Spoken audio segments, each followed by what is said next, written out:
Welcome to Inside Aesthetics, the world's leading podcast for injectors and aesthetic businesses. I'm Dr. Jake Sloane, an aesthetic doctor with over 16 years experience in facial aesthetics. And I'm David Segal, an entrepreneur and business mentor with over 20 years of experience in our industry. Our podcasts are aimed at industry professionals, and any information or advice given is general in nature. You should consult with a healthcare provider before undergoing any treatment. You can also subscribe to us on Patreon for on-demand content for injectable and business education. Hey guys, as you'll no doubt be aware, there's a lot going on in the world at the moment, particularly as it pertains to financial markets and the economy. And we actually recorded this episode around 5 weeks ago, and since then, a lot has changed. So we recorded part 2, which has extra information on it regarding tariffs and stock markets and how this relates to you. And this part 2 is going to be available exclusively for our Patreon subscribers. So if you aren't already currently joined up, we've put a link in the podcast description to get your first month free. And we'd love to see you there.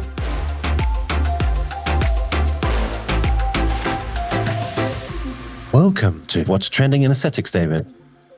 Oh my God. That's my radio voice. That's your radio voice? Yes. So that's your I've had a coffee voice? Yeah. Well, today's an interesting one because I think the trends in aesthetics has been a bit thin this month. I haven't really noticed anything going completely gangbusters on Instagram or TikTok. It's all the usual stuff. Yeah, nothing wild. No. Nothing wild to report. But well, first of all, let's just get some news from you. What's been happening in your life? I had a great workshop with Hugel on Monday in Melbourne, which was great. How was Melbourne? I heard it was a lot hot on Sunday and freezing on Monday. Yeah, well, I left Sydney and on Sunday afternoon, and Sydney was sweltering. Yeah, it was like 40 degrees. Ridiculously hot. And then I arrived in Melbourne and it was like 19 degrees. So it was actually nice to get into the cool weather because it had been a bit oppressive here for a few days. You don't like the sun, do you? I do. It's just you don't. I do to a certain point. Okay, fair enough. It's going to damage your collagen. Yeah, exactly. Exactly right. So, no, that was good. So I did 3 2-hour workshops and that was great just on Business Literacy 101. So I got to meet a lot of our listeners and Patreon. So it was nice to put some faces to names. I mean, we've mentioned your workshops quite a lot recently, but what, how do they run? What's the sort of the structure? How many people come? What does the day look like? So they're generally small groups, sort of 5 to 10 people per session. And so I'm just focusing on some really basic, simple principles to begin with. So what's a profit and loss statement? What's a balance sheet? Why are these things important to understand when it comes to the business side of what it is that we do? Some basic formulas that they can take away and implement into their businesses so they can take like a pulse check. So when we were having coffee before we went live, I gave the analogy of if you have a patient in the ER and you want to assess if they're healthy or not, you're going to do a number of things. So you'll take their heart rate, you'll take their oxygen sats and probably blood pressure. That's kind of the 3 things that normally happen. And it's kind of similar to what we do with business. And if you're a surgeon, you always do a rectal exam. Very nice. If you didn't do that, then your boss would be very unhappy. Sometimes you think, why am I doing this? They're complaining of chest pain. Anyway. So there's a few things that you should do as business owners to do a pulse check or health check on your business. So we kind of cover those basics, how to calculate your gross margin. And, this kind of ties in nicely to what we're talking about today, which is implementing new products into your business and pricing. How do you price them? How do you work out whether your prices are appropriate? How much profit are you actually making for the hard work and time you're putting into your business? How much money do you need to make every week to stay positive? Positive, yeah, stay out of the red. And a lot of people don't know that. They don't know what their red line is. Can I ask? Because we have covered all of that in probably 100 podcasts, but it kind of worries me or surprises me that the people you're meeting presumably have listened to these podcasts and they're still not doing it or understanding it. So what's the knowledge gap or why can't people act on what they probably know? That's a good question. That's the $1 million question. I mean, because I'm mindful that we repeat ourselves, but I think it's really important that we do. Because the message will. I think people just need. I think the problem is people are really busy. They've got lots of stuff going on in their lives, and I think people just leave the financial conversations to their accountant. Yeah. And that's okay. I mean, that's why you hire an accountant, because they're experts in what they do. But there are good ones and there are bad ones. There are ones that care more. There's some that care less about your business. Yeah. But at the end of the day, you need to at least know the basics of what's going on so that you can sanity check things. Yeah. I think people just take time for a message to sink in. Yeah. It can be difficult in a busy clinic to actually find the time to be like, okay, I don't know anything about this topic, but I know I need to know where do I start? Yeah. It's very hard. So what I'm doing in these workshops is just giving people like basic concepts. What are these documents? Why do you need to look at them? And then 2 or 3 things that they can do, which will take them, if you just spent half an hour a month, just dedicated to having a look at your financials, running some calculations, and it doesn't have to be difficult stuff. You don't need to become a chartered accountant to get your head around. I'm certainly not. I've just had to figure this stuff out on my own. I've had lots of bad accountants over the years. So I learned the hard way that I can't just sign my tax returns every quarter and once a year and just expect everything to be okay. I need to actually take an interest in what's going on. So I don't think people don't want to know. I just think they're too busy. It's something that a lot of the time scares them because they've not been exposed to this world. Like if you've been in the medical field your whole life, then having to be responsible for, tax returns and knowing your margins and so on is something that I guess, and people tend to gravitate to where they feel more comfortable. Of course, it's alien, but at the same time, you have chosen to open a business. Correct. And you've got staff, so you can't not. Well, and again, this gets back to the fact that, and again, we've spoken about this so many times, is that the industry's been very, very easy from a money perspective for a long time when you compare it to other industries in terms of how quickly you can gain a client base or patient database, the sort of margins that you have on the treatments and services that you sell. So people haven't really had to be too concerned because it's like even in spite of maybe not knowing what's going on, there's been a lot of money being made. And so... I wonder even if that argument is getting less relevant. COVID was now 5 years ago, believe it or not. Mm-hmm. We're going to lockdown. It's like mid-March. Yeah. So it's almost 5 years to the day. And obviously things have changed quite a lot since then. So it's 5 years of maybe not being the gravy train that it used to be. So I don't know. I mean, we had the post-COVID boom. Sure. And we will never have that. Yeah. And I think that every year that goes past, there's more and more competition coming into the market. So it's been a gradual process of, the economy getting slightly tighter every year and the industry becoming more saturated. Yeah. And then here in Australia, again, for new people into the market with the advertising restrictions, people who ordinarily would be able to gain traction pretty quickly on social media and build a database of patients, those tools have been, I wouldn't say completely taken away, but it's definitely more difficult for people to do that. So I think there's a lot of things going on at the same time, but I sometimes need to hear things 1,000 times before I action them as well. So I'm not here to be critical. Don't we know it? Yeah. Thanks. So, I mean, I understand, it's sort of like this cognitive dissonance that goes on. Like people go, I know I need to do it, but I'm not doing it. Yeah. I can assure you, when my accountant gives me my stuff, I'm just as confused as everyone. However, I'm not running, of course I'm running a business, but I don't own a clinic. I'm not managing staff. I feel like if you are in that situation, it's even more important. Yeah. You're paying everyone super and wages. And I sort of feel like it's a mandatory thing. Yeah, totally. Yeah. We kind of forgot our preamble messages. Yes. So let's drop them in now. Go on. If you aren't following us on Instagram, please give us a follow. Yeah. And maybe even some likes. Yeah. That would be nice. Or a comment. Yeah, or a comment. Exactly. So, joking aside, we get, David tends to get more than me. Because he works with all his mentees, etc. We get a lot of feedback from previous episodes and that was really good or, whatever. But we don't tend to get as much engagement on Instagram. And the reason we're asking is because it helps us know what's resonating. Mm-hmm. And then these podcasts get better and better for you if we know what did or didn't work. Yeah. It's fine to critique us because that's why we're asking. Mm-hmm. So Inside Aesthetics Podcast is our handle. So give us a follow and a like and start sort of engaging if you feel like you want to. Obviously, our Patreon, there's a lot of, engagement there. Patreon, if you don't know, is a third-party app where we put a lot of educational content. And we've got about 425 signed up now. Yeah. It's pretty cool. Yeah. And so you obviously do a lot of injectable stuff. I do business-related content. And in actual fact, I'm starting some live business Q&As for our Patreon. So going to see how they go. So far, it seems people are quite excited about them. So I'm not sure how frequently I'll be doing them, whether it's once a month or twice a month. But effectively, you can submit a question and on anything you like relating to your business, and we'll talk about it. I'll talk about it live. Yeah. In this sort of webinar or Zoom meeting, and then that will live on our Patreon content for people to go back and watch later. So, because a lot of the questions that come up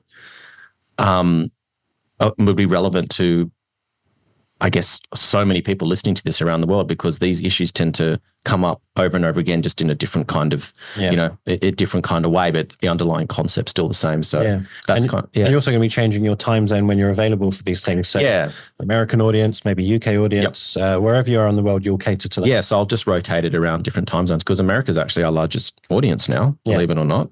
I'll try and do it at different times, because I know people are busy with their clinics and families and so on. So I'll try and be accommodating. So I'm excited to do that, actually, because that's where I feel I do the best, is sort of these live conversations and letting them be quite dynamic. And if you're curious about Patreon, we will put a link at the bottom. You can try it for a month for free. Yeah. You lose nothing just to try it. Yeah, exactly. So check it out, guys. Yeah. And if nothing else, it helps support us, because these podcasts do take a lot of time, a lot of effort. Don't they just? Yes. Yes. So anyway, getting back to the topic of today, how would you kind of, I guess, summarize it into like a one sentence? I think you said already, it's how to introduce a new product into your clinic. Yeah. And obviously I'll give my thoughts on clinical side. You're going to do business side. And then something else that has cropped up recently, because we've had a new toxin launch here in Australia called Relfydess by Galderma. And a lot of people I worry, are going to either underprice themselves or just price it wrong. And so we're going to sort of tackle the skills versus mills, and again, how to cost your products. And it's kind of that sort of topic. Yeah. And it's really relevant, because even as early as yesterday, I was talking to a client around their financials and having a look at margins on different services that they're offering, and charging different prices for different toxins. And a lot of people are doing it. I think it's a very Australian thing. I don't want to speak out of turn here, but it's a very Australian thing for sure. And it's never made sense to me. But I mean, why do people do it that you speak to? Well, I think they just want to be able to offer a cheaper price to their patients. So if they're getting a toxin or a filler for a cheaper price, then they will think, well, if I make this more affordable, then I'm going to get more patients. And so they start to carry potentially multiple brands, which is okay. I mean, that's a different discussion around how your business is set up and how efficient that makes you and so on. But I think it's just a mindset of, well, if I'm getting it cheaper, then I can offer it cheaper to my patients and I'll get more patients. But it can also be problematic as well, thinking about it from that way. So what do we mean by the race to the bottom? We've used that term before, but what do you mean by it? Well, I think that when you look at where the industry has been moving over the last 20 years, when the chain clinics came into the industry, they made these treatments really, really affordable for people. So it almost became a commodity. And when you're charging a low price, you're going to obviously see more volume of patients. And quite often, and this is not an absolute rule, but if you're just looking in general terms, the cheaper something is, the more people buy it, the less margin you have. The experience tends to be different to what you would experience in, I guess, a clinic or a business where they're selling less of something at a higher price. It's just that lower price, that starts to become the commodity or the attraction point for why your patients are coming to you. And so it starts to almost become a self-fulfilling prophecy that maybe the experience isn't as good, the service doesn't feel as bespoke, the quality's not there. And then that becomes your business model, and people are coming to you not primarily for the experience or you, it's the price. Yeah. And so everyone gets into this price war. And that's where you've got these market forces that sort of come into play, where everyone's trying to outcompete each other for patients, but they're doing it on price. Yeah. And if that's all that you've got, if that's how you've built your business around a cheap price, then it's very easy for someone to come in with a model that is it's a more lightweight model or working on lower margins to undercut you. And then where do you go from there? Yeah. Like you've got to find a cheaper product still. Exactly. And then reduce your profit. Correct. And so there comes a point where the business no longer becomes viable, or you've got a very, very, you don't have a very defensible model against tough economic times or more competition coming into the market, because you've only got one lever that you've been pulling. And so that's kind of the race to the bottom mentality. And I think that why this has become such an issue is because a lot of people who've gone out and opened up their own businesses came from those chain clinic models. Yeah. And so that's all they've ever known. It's not a criticism at all. I mean, it's just, if that's all you've known, that's all you're going to be able to do. Yeah. And so they take their business model that they had within a chain clinic and then they go and open up their own. But it's essentially replicated. It's replicated, and they're not sure how to sort of navigate from there. And so, this is a service-based industry. And if you look at like some of the busiest injectors, they tend not to be the cheapest. They tend to be more expensive injectors. Yeah. Potentially people have unconsciously created a little bit of a race to the bottom within their own sphere, because they're choosing a cheaper product to sustain that chain clinic type model. Yeah. And new products come all the time. And this is where this podcast is going. We've had tons of new fillers, but also exosomes and polynucleotides and even new toxins. So there's way more choice, and they're all undercutting each other. Yeah. And so understandably, businesses look at their gross profit and net profit and go, well, if I buy something cheaper, I can bump that up. Yeah. But it's sort of like a short-term fix. Yeah. It's not something that's sustainable in a market that's becoming more competitive as the days go by. So you're kind of backing yourself into a situation. It's almost like it's the only lever that you can pull. Yeah. Because getting out of it takes time. It's difficult. Yeah. It's difficult to sort of start repositioning yourself in the marketplace. There needs to be a strategy behind it. So, and this is my criticism of, say, Laser Clinics Australia. At some point, after the two founders left and it got sold to PE, private equity firms, there was no long-term play for how this business becomes sustainable into the future. And so they just keep discounting because they were going to sell this business before that, that strategy gets to a point where you can't do it anymore. And so if you look at businesses that were disruptors in different industries, like the airline, like Virgin Airlines, for example, I've used that analogy heaps of times. They revolutionized air travel. They made it affordable for the everyday person to travel by plane. But at some point, if you want your business to continue to be successful, you can't remain that. Yet that can't be your only point of difference, because there's going to be other people that come onto the market. And then you've got, say, here in Australia, Tiger Airways and Jetstar. In the UK, got like Ryanair. There was the famous example of Ryanair. It's quite funny. And this is real. You can look this up. The owner played around with the idea of removing the toilets from the plane so we could put more seats on. And he vigorously defended it, saying, look, I know it sounds mental and you might need to go to the toilet. However, it will reduce the prices for everyone if we can have more seats. And it became this race to the bottom of economic flying. Yeah, right. Because you can understand the argument, but it's ridiculous. The service is pathetic if you can't go to the toilet on a plane. Okay. So a good example, yes. All right. What if we take the wing off? Maybe we can... Yeah, maybe we let everyone have a go at flying and don't have a captain. Yeah, exactly. Who needs a pilot? Yeah, so eventually you need to kind of pivot your business. And so this is where, getting back to why is this relevant for people? If you are one of those people that have been, trading on price as a commodity, you need to think about, well, how do I start to change that strategy? So how do I start to build more quality around what I'm doing? How do I make my consultation process? Are there things I can do to my clinic to make the experience better for my patients, so that if I need to increase my prices, which everyone's having to start to do, if they haven't already, you need to start thinking about it now. I mean, how do you justify? Because if you just increase the prices without actually offering more for that, people will push back. Well, they'll go, why? I mean, I'm only coming to you for a price. I'll just go to your competitor down the road who's still cheaper. Yes. Because I don't see the difference. I'm getting a like-for-like service whether I come to you or someone else. I'm going to go to the cheap one. And this is a common thing. At least we see this in our Patreon. It's that exact dynamic of, how do I put my prices up without pissing people off or losing that custom? Yeah. And I think that people are paralyzed by the fear of doing it. Yeah. And so... yeah. So what other levers? I mean, you've said improve the experience and consultation, but how do you do that? Well, I think a lot of the time people don't know what they don't know. First, I think the first step is to get feedback. from your patients. Like, why do they come to you? So everyone will have their loyal, like their favorite patients who they see regularly. They've been coming to them for a long time. Hopefully they can have very honest conversations around what they think of your business, your service, and start to find out how they think you could improve. How could you make the process better? Finding out what it is that makes them come to you. And then once you start to get that feedback, secret shopping, getting people in and just giving you objective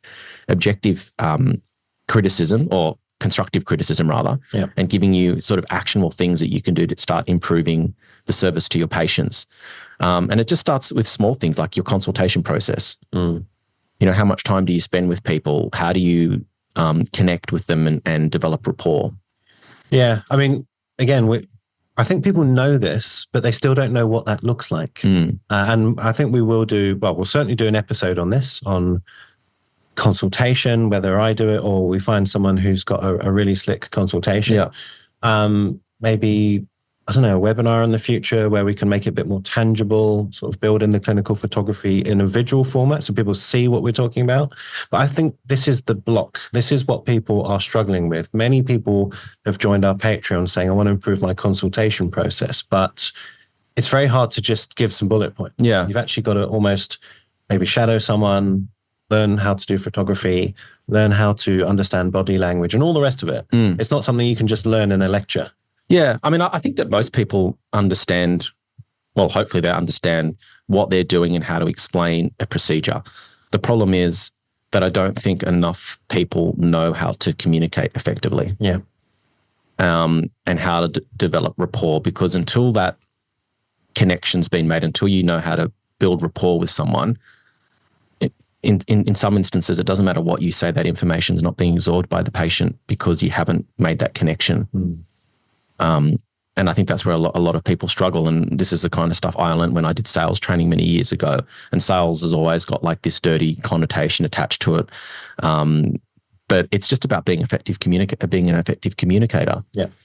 I gave the example on Monday around how well hairdressers develop relationships with their clients and how loyal their clients are to them. If you find a good hairdresser as a female, like you're not going anywhere else. And how do they do that? I mean, are they that much better than everyone else?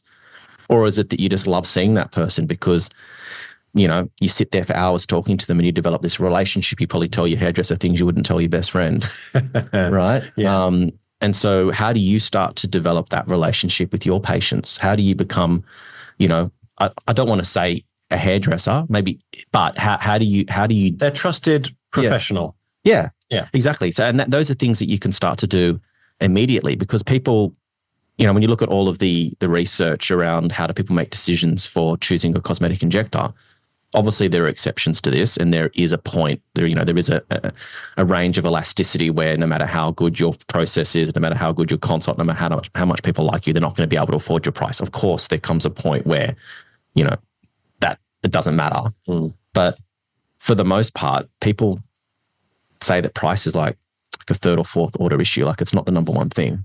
I mean, it's interesting. Yes, I think as patients get more educated, sure, they're doing more research, and that's great. But I still think that price ultimately dictates the majority of what patients ultimately commit to. They might want to go to Stephen Liu or whoever, but they can't because of price. And so that's like second or third on the list. And it suddenly becomes, well, who can I afford and who's convenient? Yeah. Sadly, I don't agree with that, but sadly, well, it also depends on which end of the market you're in as well, and sort of where you position yourself. So it's a combination of building as much value as you can, even just to retain the people that are already coming to you, and then combining that with how do I really get my head around my business and my numbers, and using a combination of savvy business decisions as well as clinically what you're doing with your patients, the way you're developing rapport, your consultation process, etc. So it's not like one silver bullet is going to solve your problems. Can you think of any,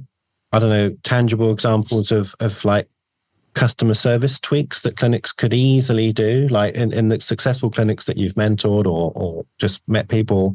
Like, just what simple things make it a more attractive experience or patient journey or whatever? Well, how about this? I mean, when's the last time you went through the actual patient journey yourself.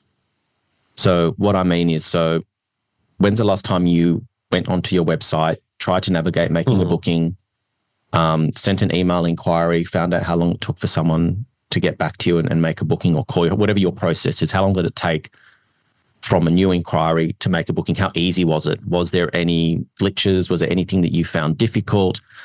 Have you ever called your clinic and found out how long it took for someone to answer the phone? Have you ever taken feedback from your patients around the process and worked out whether there's things that you can do better? Yeah. So I think it's like, and this is something that one of the attendees on Monday spoke about, was that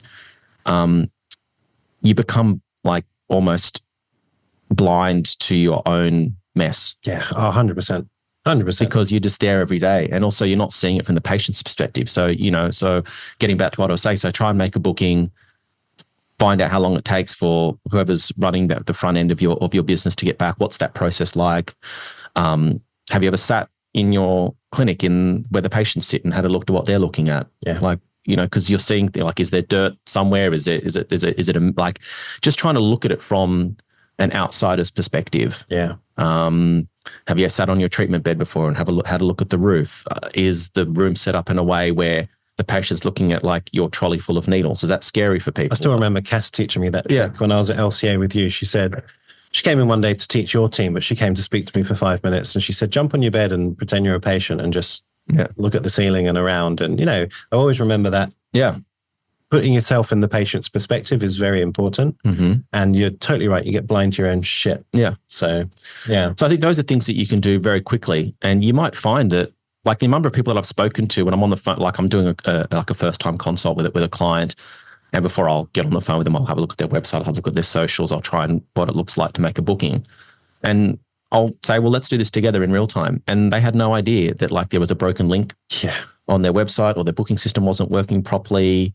And so a lot of people aren't even aware that they might just be losing people because there's something in that process that's not intuitive. Yeah. I was talking to someone recently, I won't mention her name, she'll know who she is if she listens, but she doesn't have her photo of herself on her website.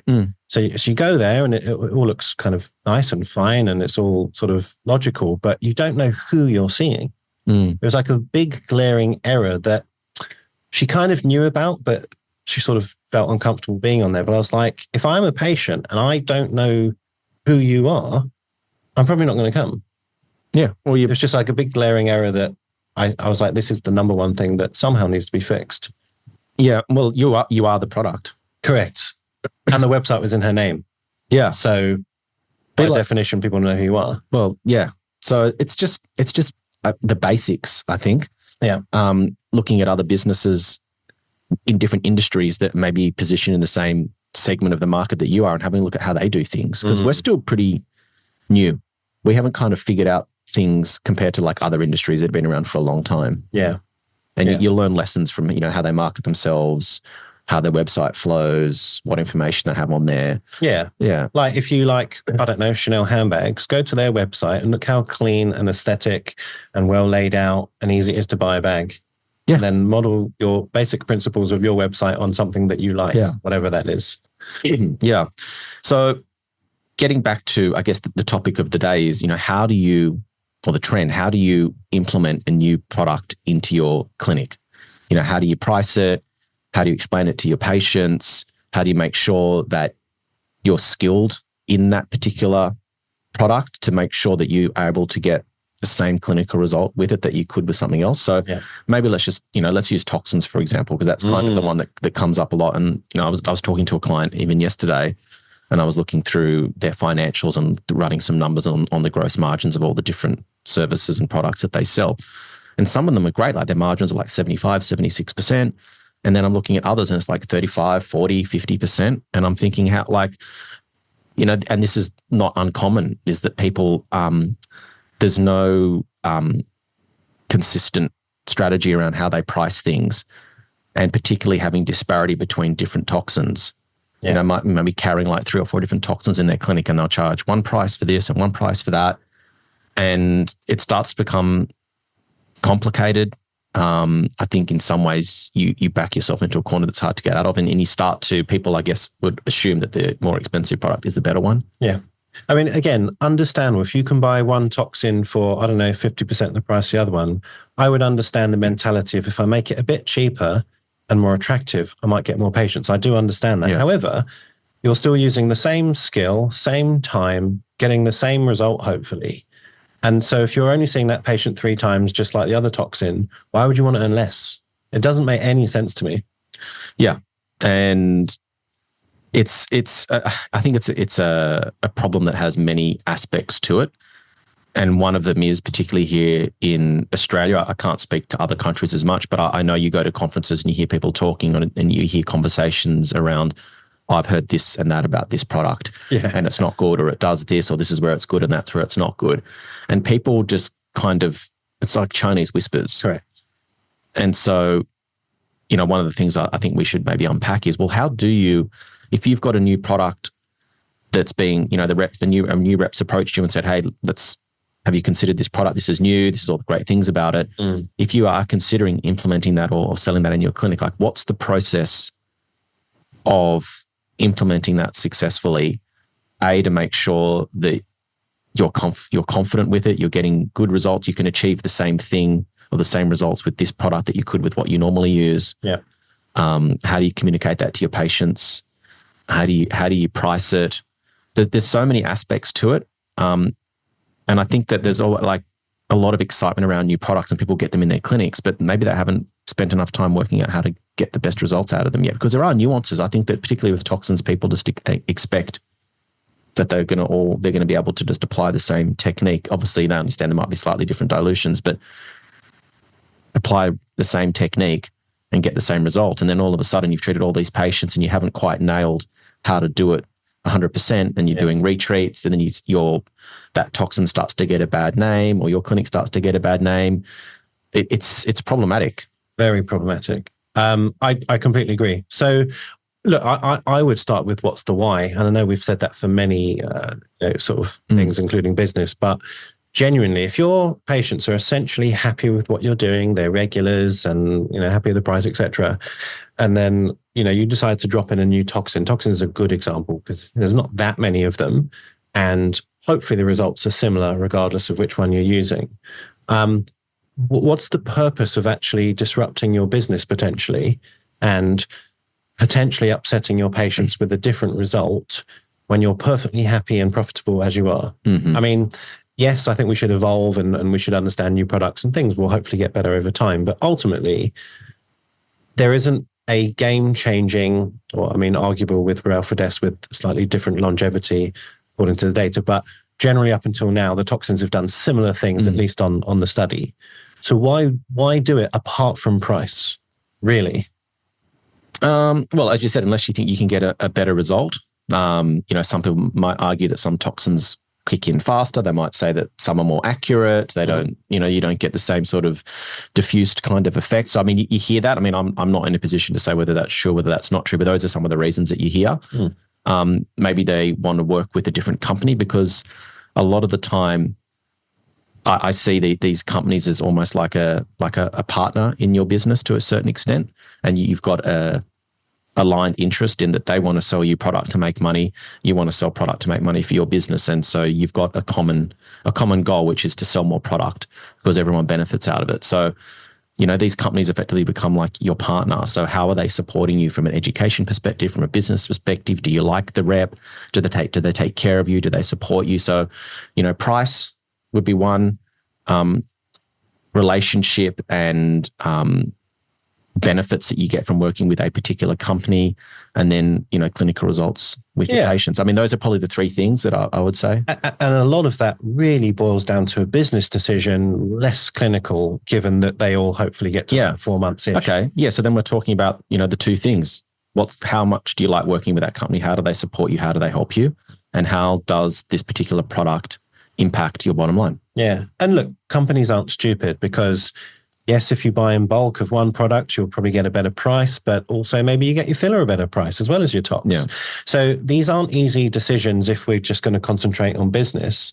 just to say, well, I'll keep on jumping ship every time a company has a new tox, because it might also affect your other buying power of your other stuff. Yeah. And also, like you said, if you're really happy with the education, you're being invited to events, or maybe even get sponsored to go to Monaco or whatever, and suddenly you turn around to that company and go, actually, bye-bye, I'm going with the newer, cheaper one. You do disrupt those relationships. And I'm not saying that should be your number one reason, but if you are running a business, you want to have a happy, healthy network. Yeah. And just basing it on price is sometimes a little bit short-sighted. Totally. Yeah. So, yeah. But yeah, okay. So we've kind of covered the why. Mm-hmm. Okay. You've decided for whatever reason you're not happy with your toxin. Yeah. And, rep comes or you go to an event and you're shown data. It's very difficult for me to teach how to critically analyze a paper in, 3 minutes. But ultimately, you have to go through that paper and almost be a bit of a cynical detective. You've kind of got to read it with the, I guess, alternate bias that what holes can I pick in this paper? Yeah. Not because you don't believe everything that they say. Everything they say, presumably is true, but there are nuances to how a paper is written. Mm-hmm. And one of the things that you and I were chatting about over our coffee earlier was many of the toxins that are launched are compared to Botox being the original toxin, understand what's like the understandable gold currency. Standard. Yeah, exactly. The gold standard. And many of the toxins that are compared to that product, rather than showing superiority, they use something called a non-inferiority study, which is hard to sort of explain, but essentially it doesn't show it's better. It just kind of shows that it's not worse, but how they define not being worse can be whatever they decide. Mm. So anyway, that's just one example of critiquing a paper. But, ultimately, you'll probably trial this product in your clinic. Yeah. For how long? Well, what does that again, look like? what does even a trial mean when it's you on your own with no resources apart from you and your patients? Yeah. I think you've got to explain to your patient what you're doing. Now, many practitioners, I don't know whether this is ethical or not, because ultimately they're coming for botulinum toxin, because we're not allowed to talk about brands. But I think in a consultation, it's fair to say, I'm using X brand today. Mm-hmm. You might have heard of several, but today I'm using X brand. And I consent for that, because they've all got different personalities, these toxins, right? You want to explain to your patient, look, I'm making a change today. And here's my logic why. Whether it's a better price for you as the patient, or I think I can get better longevity, or it's going to feel less whatever. You've got to explain to your patient why you're making that change. Mm-hmm. Because ultimately you're changing their experience. If it was exactly the same experience, there's no point in changing the product. Yeah. There's going to be some change, whatever that is. And if you don't explain that well, and the patient gets a less good result, they're going to get the shits with you. Mm-hmm. So I think it's worth being open, explaining to your patients why you're changing, what the potential advantage and disadvantages are, because it's a trial for you, but then also test it. So again, going back to clinical photography, get their baseline and then follow them up. And that 2-week review is going to be important, because most of us who are at least running busy clinics perhaps don't do that as regularly as we could or should. Let's come back to that. Yeah. But also go further than that. What's the 3-month, 4-month, 6 months experience? Especially for a product claimed to be 6 months, which is like Relfydess. Yeah. It's got to be tested. And going back to your comment about, injectors sort of following the Chinese whispers, I see that all the time. Their education on new product is a handful of comments on a WhatsApp group and maybe what Sally said at a conference. Yeah. That's as far as people go. Sally. Yeah, sorry, Sally. And that's okay. I understand that you trust your colleagues and that's one level of evidence, your other colleagues' experience, and we all do that.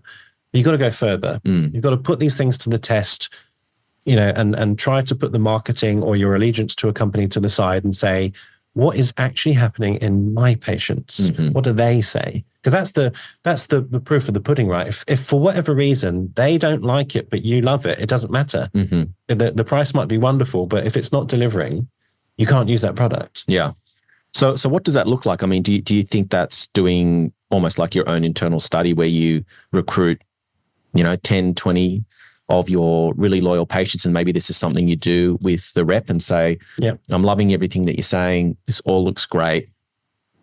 If I'm going to do this, I want to implement it properly, make sure my patient's going to be happy.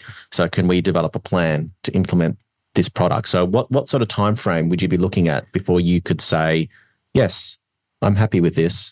I mean, logically, you want to get to at least the end point of that treatment, which is 4-ish months for a traditional toxin, maybe 6 for some of the newer toxins coming. And maybe further than that, you want to do a second treatment to see if the first one was just a fluke. So it could be 6 to 12 months. I mean, it seems quite arduous, but if you're going to base your whole business on a new toxin with a different price point, you've got to get that right. Well, and also when I look at profit and loss statements, and I've looked at, I don't know, it's probably getting close to 1,000 now of these. 70 to 80% of most people's businesses are anti-wrinkle treatment. Yes. Mine are, for sure. Yeah. I love it. I absolutely love Tox. I love a Tox day. But anyway, so I went through this experience. I'm not going to mention the name because I'm respectful of different brands. I did this myself. I used a new toxin. I wanted to challenge, the data and how it performed to my regular toxin. And in short, does it work? Yeah, but you definitely need more units than what was sort of advertised. So therefore, the profit margin that was calculated originally was incorrect because you need more units than, it's not how many more? What you were like 20% more or something? Yes, I would say about, higher, probably 30%, something like that. I mean, it's not like a deal breaker, but it's not comparable. It's not the same. So again, not just checking up your patients, but also checking particular areas of the face. How does it perform? Because, you're going to get data that says this is on label for the glabella, but we've never done a trial that we can show you for frontalis. That's a very common thing because most of these trials are done, 1, because it's cheaper to do one area, 2, because it's easier to run a study for one area, and 3, because the glabella is really easy to treat. You could throw in 1,000 units and get more longevity, but you're unlikely to get more complications. But do a frontalis and people get brow droop, spocking, and all the rest of it. So it's just easier to not do. But in real life, our patients want everything, including off-label areas. Yeah. And so trying to match the data that you're presented with in a clinical study versus reality doesn't match up because you don't have the data. So, it's really important to sort of think about what's the data being presented versus what you're actually going to do in real life. Yeah. And how do you think people develop the skill to be able to optimize the result from a different toxin? Because as you said, they're all different personalities. Yeah. Like if you get in a car you've never driven before and you want to try and reverse park it, it's not going to be the same as, even though they're both cars. Correct. Dimensions are slightly different. The tires, the turning circle, they're all going to be slightly different. Right? Doesn't mean that one's better than the other. Yeah. So how do you do that? Because there's a limitation, especially when you start doing like off-label areas with what a company can do to support you. So how do you sort of get to the experts, to maybe someone that uses this product every day that can help you? Like what would your strategy be? I mean, yes, start networking, reach out to people who've, we're lucky in Australia. Often we are second or third around the world to get hands-on products. So you can definitely reach out to people even through Instagram and say, hey, I know you've been using X product for a year. Can you just give me the lowdown? That's valuable, even if it's just one practitioner. It's worth getting that information. But again, going back to your own little trial, I mean, in our WhatsApp group the other day, someone's talking about doing their own little split face study, which I think is a cool experiment to do. But in some ways, it's not fair in a way because, one of the products they were going to use has more volume in terms of liquid, and another one has a smaller volume. Maybe they're injected at different depths. And so, yes, you'll get some idea of which one, inverted commas, performed better. But like you just said, all of the toxins have a different personality. We know that. Sometimes you need to change the pattern or the depth or the amount of injections. And therefore, to do a mirror image split face study in some ways is not fair on what might look like the inferior product because you shouldn't have injected it that way. Yeah. And what about like even with a split face, you're going to have asymmetry between one side of your face. Like I know that when I lift my eyebrows, like I tend to lift my left more. Yes. So I'm assuming, so it's not going to be exact because the face is not correct. Totally and so how are you going to judge what was better? It's very hard, very hard. And so sometimes it's best to, maybe do a full trial on normal toxin, whatever that is, let it all wash out after 6 months and then do the full trial on the other one. And then literally look at the photos and obviously get the patient satisfaction kind of criteria and work out, well, what one actually worked better. It's tricky and it takes time. And most people don't have the, capacity or money just to throw around to mess around for 6 to 12 months and just try stuff. Yeah. But ultimately, if you're going to move to a new toxin, you are kind of doing your own trial, whether you like it or not. Yeah. Definitely are. So 6 months, you think? I think so. And get very specific with what feedback you ask. Not just, hey, did you like it? But did it feel heavy, lighter, frozen, whatever words you want to use? Basically, get them to grade it. So, I don't know, from 0 to 10 of, did you feel more confident? Did you feel, you looked better, worse compared to the previous one? Whatever you decide, it's got to be a very finite answer, not just, do you like it? Yeah. Otherwise, you don't really get any information back. And definitely if you're not taking photos, you're just guessing. And if you haven't followed them up at 2 weeks, 1 month, 3 months, 4 months, how do you know? Because you haven't seen them. You're just assuming that patients who don't come back for a review or a complaint are happy, but I can assure you that's not the case. Some don't come back because they're not happy and they'll never come again. That's most people. Correct. Because too awkward, too, whatever. People can't be bothered. Can't be bothered. Yeah. They'll just go somewhere else. Yeah. So, you're actually lucky if you get a complaint. Yeah. I mean, look, going back to this other toxin that I trialed, this is sort of me blowing my own trumpet. I rarely get people saying, hey, my tox wasn't good. Of course it happens. Occasionally we need to a little unit here and there, but it's not that common. With the new toxin, I must have seen at least 20 people for a review in the first 3 months. Now, for me, that was like a big shock, and it made me feel stupid. It made me feel like I wasn't doing something right. A handful of the patients were more, rather than disappointed, actually upset. You get into this realm of, what do we do about this? Do I have to pay for the retreat and all that kind of drama? And that's not good for your business, because ultimately it's your brand. Even though you said, I'm using a new toxin, let's try something new, they're going to blame me as the injector. Of course. They don't care about the product. They don't even know what it is. It's you that's the problem. And so this is a business and branding issue to drop new products in that don't feel similar to the old one that they were happy with. So be careful, people. And what about fillers? Fillers is, I think it's probably less nuanced for the patient. Of course, you need to deliver a result and make sure it's not too swelling or too painful. But ultimately, I think a lot of the filler differences that I notice are for me. It's like, how easy is this to squeeze in? Does my cannula that I normally use work with this thread of the syringe? Because some don't. To buy new cannulas. And if I'm using a new cannula, how easy is it for me to fan in compared to the cannula that I actually want to use? All this kind of sort of side issues that for the injector, I either like one or I don't like one, I think would ultimately affect how I choose it. Because if I don't like it, I'm just never going to pick it up. But of course, if the patient says, hey, that one really swelled, or I just felt like that one looked really fake or sharp or not natural. Felt lumpy. Yeah. Lumpy, exactly, whatever. Of course, you're going to need to follow that up as well.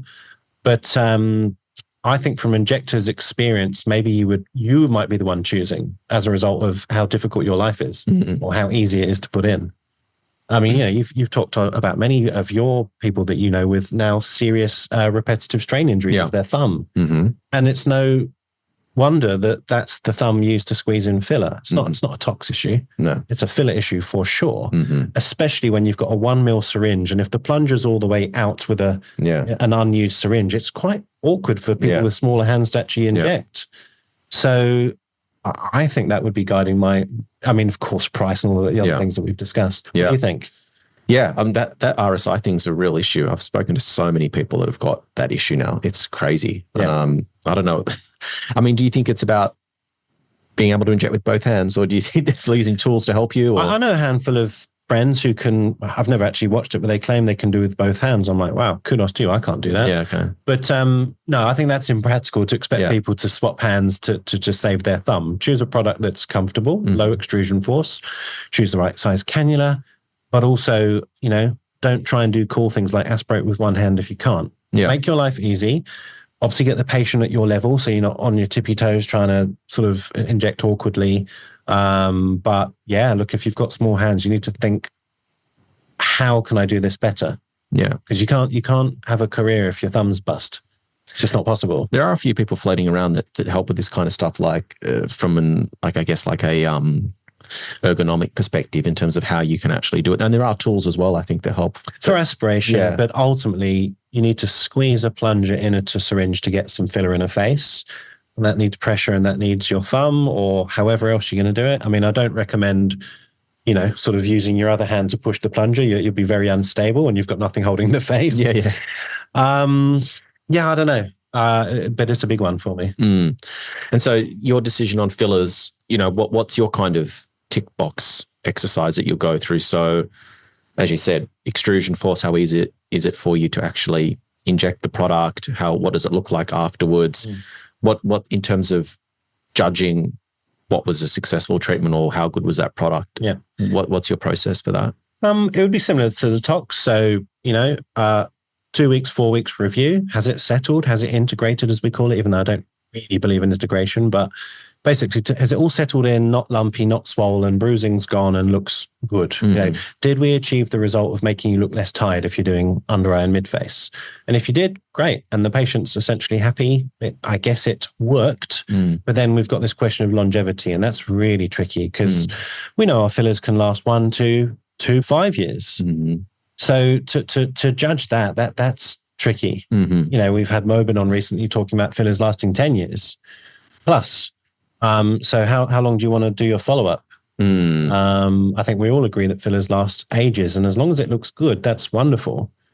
But it's more those acute short-term issues where the filler perhaps doesn't look as integrated or is too lumpy, too sharp, too swollen, plus all the ergonomics that I think people would make their decisions. So when it comes to pricing of fillers, this is something that I see a lot where you'll have people that have taken, again, like the chain clinic model where they'll charge different prices for they'll package them up and so on. I don't really have an issue with that, but it becomes an issue when, for example, yesterday I was looking at a client's numbers and looking at the margins on all the different treatments that they do. Yeah. And they were basically, their lowest margin treatment was lips. Interesting. And so I'm thinking, well, you're using a product that's costing more than your other fillers for lips, and you're charging less than your other areas for lips because, with like the chain clinics, with, lips to love and all these kinds of things, it's a very sort of traditionally been marketed quite heavily, quite price point driven. Yeah. It's the treatment that probably is the most fiddly, hard to get right. Can be, yeah. Yeah. Chance of occlusion, probably, even though they're generally not as serious, you probably get them more frequently there. I mean, more hand holding, more people like not happy, like being more, sure. Sort of, fussy. Yes, correct. I mean, maybe you'll give us more detail. I'm assuming this person is a high volume lip treater, and therefore it's sort of their, not loss leader, but it's the one that gets bums on seats. So they're trying to make the price more attainable. Yeah. But again, is that logical? Is that going to build you a successful business? Maybe not. Yeah. I mean, I wouldn't say it was their number one treatment, but when I looked at started asking questions around, well, how much time does this take you? How much hand holding is involved? How often do you do some, tweaking, dissolving, all that kind of stuff. It was definitely the more high maintenance, time sucking treatment. I call, my example of that is noses. I know everyone does noses, but I call it my danger money. Yeah. I price it high. Obviously I give, enough time and I also use ultrasound occasionally to check prior to doing the nose. It's sort of like an elaborate and expensive treatment that only few will come to, but I do it properly and I charge high because I don't want to do tons of them every day because they're high risk. Not everyone needs them, but also I'm charging for that risk and that fussiness. Yeah. And, I think, maybe it's not exactly the same example, but I think that person should think about, well, obviously upping their price. Yeah, definitely. Because it's taking up so much time. You mentioned packages. Yeah. So are you essentially saying that, 1 meal has a price, 2 meals a little bit cheaper, 3 meal and so on? I mean, I get that. It's got to be affordable. It can't just be the same price forever. But what are the downsides to packaging?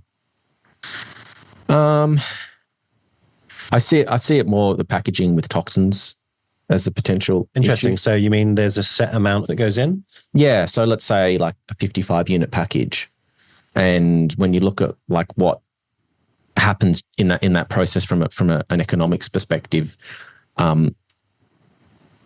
Once someone reaches that 55 units, if they need more, do you charge them the same price as the rest of the units in that package? Do you charge them the regular price? How much is that unit cost actually ending up at? I mean, I think the calculation I looked at yesterday ended up at around about $9 or $10 a unit. Here's a question. Yeah. This isn't meant to be controversial, but it's just popped into my head. I know we don't advertise things now, or shouldn't be doing this in Australia, so maybe people are getting away with it this way, but how can someone have a package of Toxin sold to them, but also be bespoke? It doesn't make sense to me. Well, you might not use all those units. So they're sold a price, but they might only get 50 or whatever. Yeah, exactly. I mean, that's silly in itself, isn't it? Yeah, but again, this has sort of been driven by, and I know that in my clinics, when I had a couple of chain clinics towards the end there, when these packages started to become really popular, you'd make money off the units that don't get used. Sure, not everyone needs 55, and you might leave 3 in the cupboard and say, yeah, we made, $15 extra or whatever it is. I understand that, but I think we, both the regulator but also good injectors should already be kind of looking at a face going, well, you need 100 or 103 or whatever you need. Mm-hmm. And so the package sort of becomes a bit silly. It almost handcuffs you to a ring fences you to a price because that's what the price says. But what does the face need? I think it kind of flies in the face of bespoke treatments. Yeah. But also patients are then led to kind of want their 55. Well, what do we do with the other 5 that we haven't used? Yeah. Well, it just starts to feel like you're ordering like a meal. Yeah. Like a McDonald's package, like a burger combo. Yeah. So again, it just tends to not be consistent with wanting to, do tailored treatments. Yeah. Something that's specific to you. Do the chains still call it lips to love and cheek to cheeks? Because that doesn't seem. I don't think like so. I don't think they advertise any. I don't think they advertise any of that stuff anymore. I was having a look at a couple of their websites yesterday. Yeah. I always had a problem with that. I just hate it. Yes, it sells a dream, lips to love, cheeks. Yeah. But also it's just so silly and tacky. I don't know. Yeah. I mean, I don't see that much anymore, to be honest with you. I mean, I don't know if because we can't advertise that way. Yeah. And I don't know if they do that in the States. I haven't seen any websites that look like that, but I'm sure it probably exists somewhere. One thing I have seen people do with packages that, maybe they haven't realized is, let's say, it's rare that people would do, a 6 meal package, but maybe someone out there is, and they've discounted from 1 to 6. By the time they've got to the 6th meal, their profit margin is crap. Yes. So if you're going to do a package, which I'm not saying that should or shouldn't do, but don't keep on discounting. Just keep it to 3 meals. And the 4th meal is just, a price. And how often are you actually doing more than 3 meals in one sitting? Exactly. It's not that common, but, some patients need it and some are happy to pay, but don't make that a loss leader. That should be your happy day where you're doing 6 meals, not making less money. Yeah. The other thing I wouldn't mind touching on is the whole top-up situation. Yes, I hate that word, top-up. Yeah. So I was talking on Monday to these groups and saying, language is really important. I like the term dose adjustment. Yeah, retreat. Because top up to me just infer, and we've spoken about this before, but maybe, if you're a new listener, you haven't heard us, you probably haven't listened to all nearly 300 episodes, but I just think it when you hear the word top up, it infers free. And again, this started at the chain clinics where people have their treatment, they come back in, if they need more, they're going to just get a free top up for that 2-week period. And so I think there's some, and if you calculate how many top-ups you do per year and then assign a dollar value to that, could end up being quite a lot of money that you've just given away. And I think that there's some simple steps that you can do, practical steps that you can do to avoid this being an issue from the beginning. So I think you would agree the most difficult treatment on the patient is the first one, where you're getting to know their face, particularly with Toxin, right? How they're going to respond to it, how you sort of optimize and work out what's going to be best for their face, not just based on what you think, but based on their feedback, right? So ideally, every tox treatment that you're doing, it should be better than the last one. Yeah. Or you'll get to a point where you build on it to optimize it. Correct. And also the face changes over time too. So, so the first time you treat someone, having a conversation, setting the right expectations around things like, this is not an exact science. This is, where art meets medicine. I am getting to know your face. I would like to treat you conservatively today, which may mean that when you come back in for your review, we may need to do a dose adjustment. So I won't charge you for those units today because once I put it in, I can't take it out. I'd rather put it in later. Yeah. So I'll charge you a conservative dose today, or however you want to word it. When you come back in for your review, we'll assess you. We'll make a decision together whether or not more treatment is warranted or not. And if so, then we'll charge you for the units at that time. I totally agree with one caveat. Yes. Don't, for example, let's agree that a glabella, whichever tox you want to use, but equivalent of around 20 units of Botox is what almost every tox is compared to. Mm-hmm. So if you agree to do just 10 because you're being conservative, you have to accept that dose equals duration as well as efficacy. Yeah. So you are not going to get to 3 or 4 months. Yeah, that's a good point. By crossing your fingers and hoping that with the conservative treatment gets to 3 or 4 months. It's not going to happen. So that has to be covered or discussed. Yes. But I would also say if someone comes in with frown lines, by and large, they want them gone. They don't want them half treated. Yeah. So treat a glabella properly, but with a average 20 units. Yeah. Not more, but not less. But yes, frontalis, go light. Tell them they might still have some movement, maybe an element of spocking or something won't be quite right. And that's what the review is for. Yeah. And that's where you redose, retreat, whatever you want. Yeah. Agreed. Yeah. So I think if you don't have that conversation and set the expectation that when you come back in for a review, there's a decent chance we might need to do some adjustments. We might need to put some more in. Yeah. But if you don't say that and they're expecting... And document that. Yeah. Exactly. And expect a perfect result, then you've kind of backed yourself into a corner where the patient has the expectation that the result was going to be great. Yeah. And they shouldn't have to pay for more because you didn't give them what you agreed to. Yeah. And then, I make a real song and dance of this with new patients. I'm like, look, if I give you the 20, if we compare you to average, you'll get to about 3 or 4 months if you are a woman with moderate frown lines. Mm-hmm. Now, if you're outside of that, you're a man with stronger frown lines and I give you 20, probably not going to get there. Yeah. You need to understand that and accept that and explain that. Otherwise, patients only hear what they want to hear. And if they didn't get to 4 months perfect and then it disappear overnight, they come back complaining at 3.5 months saying, I didn't get to 4. So it's all language and education. Yeah. Again, consultation process. Yeah. Yeah. Yeah, exactly. So maybe just to sort of finish this off. And again, it's something we've half covered in this, but make it more explicit. The skills versus mills thing. Mm-hmm. It's kind of a funny term that sort of, came around and people were basically undercharging for their time. But why don't people value their skills and instead base it on the mills? I think just because of the way the products have been advertised traditionally here in Australia, where clinics are able to say this much for this, so this many units for this much money, this package for this much money. And so we started to take the focus from the treatment onto the product. Yeah. And so patients have just focused on product. This much product costs this. Yeah. As opposed to I'm paying for a result and the product is kind of secondary to that. I'm actually paying for the skill of the person actually doing it. Yeah. Like if you commission a painter to make a painting for you, they're not charging you on the paint they're using. Yeah. I don't know if you heard about the Ali app in America. It's Alligator. I heard, there was a bit of noise. So I didn't really understand it, but the way it was explained to me is that it's a little bit like, you get a coffee and you get a stamp and your 8th coffee you get free. It's a little bit like that where patients get some sort of credit for their Botox or their filler.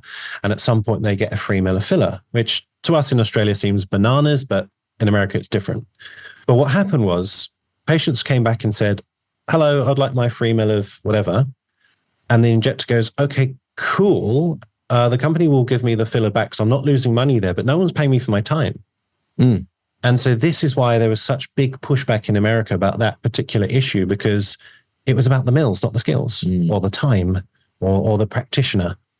And so that was a glaring example of why if you are unconsciously basing everything on price and not you're actually defeating yourself as a brand, as a business, as a person, as an injector, because everyone is just coming for price.